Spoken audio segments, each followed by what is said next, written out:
The WA election was over the weekend. The Liberals performed terribly. The government has been returned, the Labor government, with a massive majority.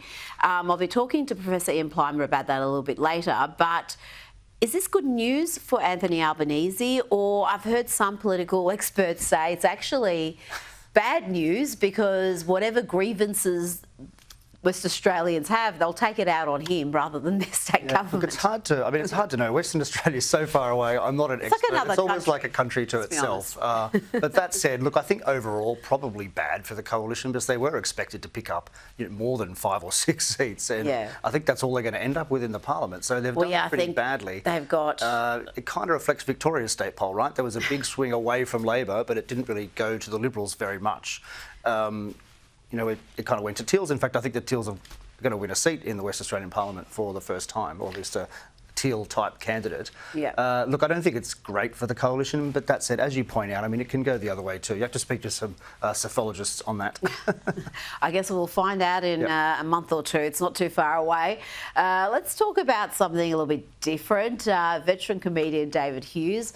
He was forced to remove a group of women from his show at the Adelaide Fringe Festival because, well, they kept chattering away. They kept just disrupting the show, annoying people sitting around them. Let's have a look at the footage, and you can see Hughesy gets pretty angry here. He gives them a couple of warnings and then he loses it. So that's it. No, I'm sorry. It's my show.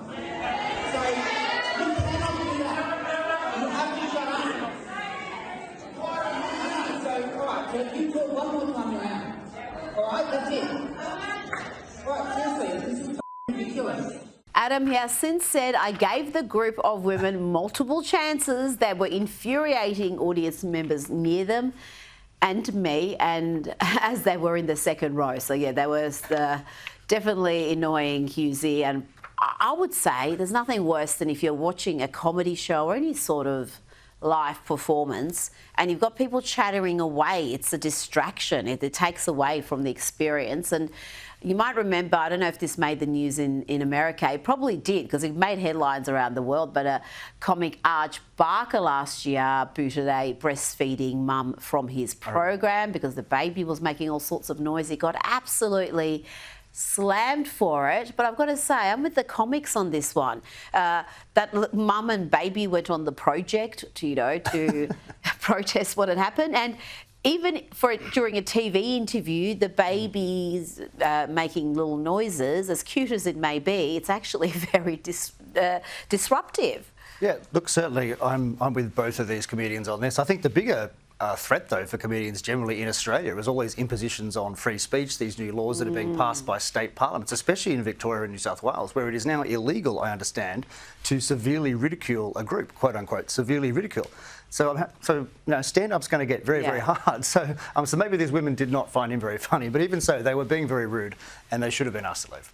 Oh, absolutely. If you're sitting in the second row, or really anywhere where there's people around you, you've just got to shush it unless there's audience participation called for. Adam Creighton, I thought we were going to fight about that one. I thought you were going to take the ladies' side, but here we are. We're sorry about that. Unity ticket behind Hughesy. Thanks for your time tonight.